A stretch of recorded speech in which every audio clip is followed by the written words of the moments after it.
এমন একদিন হবে যখন বাপ ছেলে থেকে পালিয়ে যাবে, বউ শহরকে দেখেও দূরে সরে যাবে, ভাই বোন একে অপরকে চিনতেও অস্বীকার করবে। চারপাশে শুধু নফসি নফসির আর্তনাদ। মানুষ নিজের ঘামে এমনভাবে ডুবে যাবে যেন তা সমুদ্র হয়ে যায়। ঠিক সেই বিশাল ময়দানে এক মহান ব্যক্তি সবার জন্য ডেকে উঠবেন, আমাদের প্রিয় আকা, দুনিয়া ও আখিরাতের সর্দার হযরত মুহাম্মদ সাল্লাল্লাহু আলাইহি ওয়াসাল্লাম। তার মুবারক জবান থেকে বের হবে একটাই কথা, ইয়া রব উম্মতি উম্মতি। তিনি আল্লাহর কাছে আমাদের জন্য সিফারিশ করবেন, আর এরপরই শুরু হবে হিসাব কিতাবের ভয়ঙ্কর অধ্যায়। এরপর শোনো, সবচেয়ে প্রথম হিসাব নেওয়া হবে নামাজের বিষয়ে, কারণ রাসূলুল্লাহ সাল্লাল্লাহু আলাইহি ওয়াসাল্লাম স্পষ্টভাবে বলেছেন কিয়ামতের দিন প্রথম প্রশ্ন হবে নামাজ নিয়ে। যদি নামাজ শক্ত হয়ে দাঁড়ায় তাহলে বাকি সব আমলও টিকে যাবে, আর যদি নামাজ দুর্বল হয় তাহলে সব আমল ভেঙে পড়বে। তারপর আসবে কয়েকটি কঠিন প্রশ্ন। তোমার জীবন কোথায় কাটালে? তোমার যৌবন কোথায় নষ্ট করলে? তোমার সম্পদ কোথা থেকে এলো এবং কোথায় ব্যয় করলে? আর যে ইলম পেয়েছিলে তার উপর কতটুকু আমল করলে? এরপর আসবে আমলের ওজন। যার পাল্লা ভারী হবে সে জান্নাতের দরজায় পৌঁছে যাবে, আর যার পাল্লা হালকা হবে তার পথ হবে জাহান্নামের দিকে। তারপর সামনে আসবে পুল সিরাতের ভয়ঙ্কর পরীক্ষার সময়। পুল সিরাত কি, কোথায় রয়েছে, কারা বিদ্যুতের মতো পার হয়ে যাবে, আর কাদের হাত ধরে আমাদের নবী সাল্লাল্লাহু আলাইহি ওয়াসাল্লাম টেনে নেবেন, এসব বিষয় নিয়েই এই আলোচনা। তাই শেষ পর্যন্ত মনোযোগ দিয়ে শোনো। পুল সিরাতের ঠিক আগে রয়েছে একটি গুরুত্বপূর্ণ অবস্থান, হাউজে কাউসার। মহাশরের ময়দানে এই হাউজ ঝলমল করবে। হিসাব শেষ হলে মানুষ গরমে ও তৃষ্ণায় অস্থির হয়ে পড়বে। ঠিক তখনই চোখে পড়বে আমাদের নবী সাল্লাল্লাহু আলাইহি ওয়াসাল্লামের হাউজ। তিনি নিজে দাঁড়িয়ে উম্মতকে হাতে করে পানি পান করাবেন। নবী সাল্লাল্লাহু আলাইহি ওয়াসাল্লাম বলেছেন, এই পানি দুধের চেয়ে সাদা, মধুর চেয়ে মিষ্টি, বরফের চেয়ে ঠান্ডা। এর সুগন্ধ কস্তুরীর চেয়েও উত্তম, আর এর পেয়ালা আকাশের তারার চেয়েও বেশি। যে একবার এই পানি পান করবে সে আর কখনো তৃষ্ণার্ত হবে না।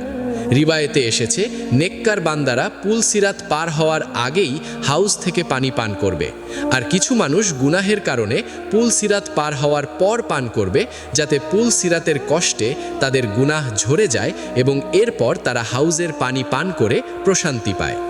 হাউজে কাউসারের পরেই আসে পুল সিরাতের চূড়ান্ত পরীক্ষা। এটি এমন একটি সাঁকো যার উপর দিয়ে সবাইকে জান্নাতে প্রবেশ করতে হবে, যা জাহান্নামের ওপর স্থাপিত, চুলের চেয়ে সরু এবং তলোয়ারের চেয়ে ধারালো। হযরত আবু সাঈদ খুদরি রাদিয়াল্লাহু আনহু থেকে বর্ণিত, সাহাবারা জিজ্ঞেস করেছিলেন, ইয়া রাসূলাল্লাহ, পুল সিরাত কেমন হবে?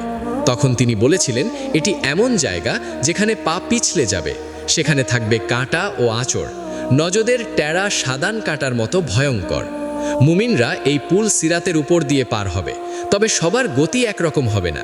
কেউ চোখের পলকে পার হয়ে যাবে, কেউ বিদ্যুতের মতো, কেউ পাখির মতো, কেউ ঘোড়ার মতো, আর কেউ উটের মতো ধীরে ধীরে এগোবে। এই গতির পার্থক্য হবে তাদের আমলের শক্তির ওপর। কেউ সহজেই রক্ষা পাবে, কারো শরীরে আঘাত লাগবে তবু সে পার হবে, আর কেউ আঘাতপ্রাপ্ত হয়ে জাহান্নামে পতিত হবে। একবার হজরতে সৈয়দনা কাবুল আহবার রহমতুল্লাহি আলাইহি একটি আয়াতের তাফসির করতে গিয়ে বলেছিলেন, তোমরা কি জানো মানুষ এই সাঁকোর ওপর কিভাবে লড়াই করবে? এরপর তিনি নিজেই ব্যাখ্যা করেন যে জাহান্নাম এমনভাবে জ্বলবে যেন তার উপর চর্বি জমে চকচক করছে। নেক বান্দার পা পড়তেই এক ঘোষণা হবে, হে জাহান্নাম, আমার দল ছেড়ে দাও এবং তোর দল ধরে নাও। তখন জাহান্নামীরা পড়ে যেতে থাকবে, আর জাহান্নাম তাদের চিনে নেবে যেমন বাপ তার ছেলেকে চেনে। মুমিনরা এমনভাবে পার হবে যে তাদের কাপড়েও কোনো দাগ লাগবে না। আর পুল সিরাত সবার জন্য চুলের মতো সরু হবে না, বরং আল্লাহ যাকে চাইবেন তার জন্য তা চওড়া রাস্তার মতো হয়ে যাবে। যেমন হজরতে সৈয়দনা সঈদ বিন আবু হিলাল রহমতুল্লাহি তাআলা আলাইহি বলেছেন, আমার কাছে যে খবর পৌঁছেছে তা হলো, কিয়ামতের দিন কারোর জন্য পুল সিরাত চুলের চেয়ে সরু হবে, আবার কারোর জন্য তা বিশাল উপত্যকার মতো চওড়া হয়ে যাবে। সবার আগে এই সাঁকো পার হবেন নবী সাল্লাল্লাহু আলাইহি ওয়াসাল্লাম, তারপর অন্যান্য আম্বিয়া ও মুরসালিন, এরপর এই উম্মত তারপর বাকিরা। রিওয়ায়েতে এসেছে আল্লাহ হজরতে সৈয়দনা দাউদ আলাইহিসসালামকে বলেছেন, ইয়া দাউদ, তুমি কি জানো কারা সবচেয়ে দ্রুত পুলসিরাত পার হবে? তারা হলো সেই বান্দারা যারা আমার ফায়সালায় সন্তুষ্ট ছিল এবং যাদের জবান সবসময় আমার জিকিরে ভেজা থাকত। আমাদের প্রিয় নবী রাহমাতুল্লিল আলাম হজরত সাল্লাল্লাহু আলাইহি ওয়াসাল্লামের শান সত্যিই অতুলনীয়। তিনি সবসময় উম্মতের চিন্তায় ডুবে থাকতেন। দুনিয়াতে তিনি উম্মতের জন্য দোয়া করেছেন, আর কেয়ামতের দিন যখন সবাই নিজের নাজাতের চিন্তায় ব্যস্ত থাকবে, তখনও তিনি উম্মতের সালামতির জন্য দোয়া করতে থাকবেন। ফরমানে মুস্তাফা সাল্লাল্লাহু আলাইহি ওয়াসাল্লাম অনুযায়ী তোমাদের নবী পুল সেরাতে দাঁড়িয়ে বারবার বলবেন, রব্বি সাল্লিম, রব্বি সাল্লিম, ইয়া রব সালামতি দাও, সালামতি দাও। ভাবো তো সেই মুহূর্ত কতটা কঠিন হবে যখন প্রত্যেকে নিজের মুক্তির জন্য লড়াই করবে, অথচ আমাদের প্রিয় আকা সাল্লাল্লাহু আলাইহি ওয়াসাল্লাম নিজের জন্য নয়, উম্মতের জন্য চিন্তিত থাকবেন।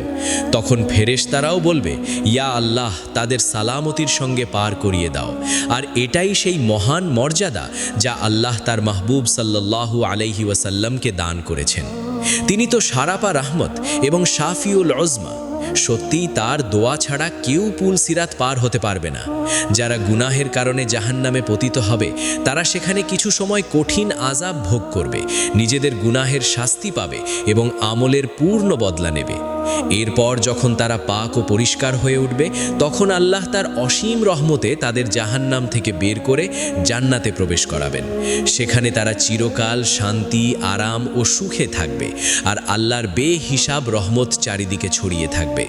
হজরতে সৈয়দনা আবু সাঈদ খুদরি রাদিয়াল্লাহু আনহু বর্ণনা করেন, রাসূলুল্লাহ সাল্লাল্লাহু আলাইহি ওয়াসাল্লাম বলেছেন, জান্নাতীদের মধ্যে সবচেয়ে নিচু দরজার মানুষটির অবস্থাও এমন হবে যে আল্লাহ তার মুখ জাহান্নাম থেকে ফিরিয়ে জান্নাতের দিকে করে দেবেন। সে তখন একটি ঘন ছায়াময় গাছ দেখবে এবং বলবে, ইয়া রব, আমাকে ওই গাছের কাছে নিয়ে চলো যেন আমি তার ছায়ায় একটু স্বস্তি নিতে পারি। আল্লাহ তাকে জিজ্ঞেস করবেন, এটা দিলে কি তুমি আর কিছু চাইবে না? সে কসম করে বলবে, না ইয়া রব, আর কিছু চাইব না। তখন আল্লাহ তাকে সেখানেও পৌঁছে দেবেন এবং সে সেখানে কিছু সময় আরামে থাকবে। এরপর সে আরেকটি আরও সবুজ এবং ফল ভরা গাছ দেখবে। তখন আবার বলবে, ইয়া রব, এবার আমাকে এই গাছটির কাছে নিয়ে চলো যেন এর ছায়া ও ফল উপভোগ করতে পারি। আল্লাহ আবার জিজ্ঞেস করবেন, আর সে আবার কসম করবে। এরপর আল্লাহ তাকে সেখানেও পৌঁছে দেবেন।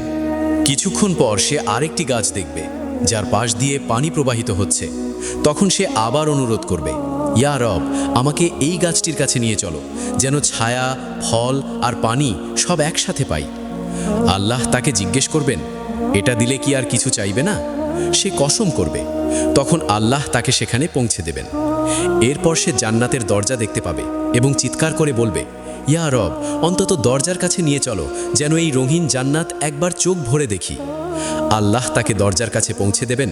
সে সেই সৌন্দর্য দেখে বিস্ময়ে বলবে, ইয়া রব, আমাকে ভেতরে ঢুকিয়ে দাও। তখন আল্লাহ তাকে জান্নাতে প্রবেশ করিয়ে দেবেন। ভেতরে প্রবেশ করার পর তাকে বলা হবে, এখন যা ইচ্ছে হয় চাইতে থাকো। সে চাইতে থাকবে আর আল্লাহ বলতে থাকবেন, এটাও নাও, ওটাও নাও। এভাবে তার সব চাওয়া পূর্ণ হয়ে যাবে। তারপর আল্লাহ বলবেন, তোমাকে সব কিছু দেওয়া হয়েছে এবং এর সঙ্গে আরও 10 গুণ বেশি দেওয়া হলো। সে তার জান্নাতি প্রাসাদে প্রবেশ করবে। তখন দুইজন হুর তাকে স্বাগত জানিয়ে বলবে, সব প্রশংসা সেই আল্লাহর যিনি আমাদের তোমার জন্য আর তোমাকে আমাদের জন্য সৃষ্টি করেছেন। সে আনন্দে বলবে, আমি যা পেয়েছি এমন আর কোনো জান্নাতি পাইনি। শেষ পর্যন্ত আমরা আল্লাহর কাছে হাত তুলে দোয়া করি, ইয়া আল্লাহ, আমাদের জাহান্নামের আগুন থেকে বাঁচাও এবং জান্নাতে প্রবেশ করাও। আমিন।